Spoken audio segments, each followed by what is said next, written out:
Good afternoon, Warriors. Today is Monday, December 9th, 2019. Taking a look at our homework for this evening. We've got Practice 5.3 in Math. Our Chapter 5 quiz is coming up on Thursday. 30 minutes of MobyMax is due this week. It's due on Friday. A lot of people were able to get a good jump start on that today during Warrior time. Also, we've extended the Christmas Add Extra Credit by 2 days. Those will be due on Wednesday. In regular science, our motion test will be Thursday. Honors, your test is Friday. Regular science also has a motion crossword puzzle that is due tomorrow. Social studies, there is no homework because today was a catch-up day with Mr. Canfield coming back.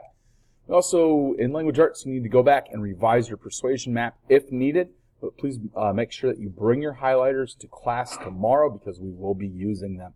In literature, our AR goal, all of our points are due this Friday. That should not come as a surprise to anyone.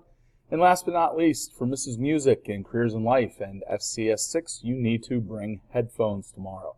It's going to be it for today. Everyone have a fantastic Monday and stay dry out there.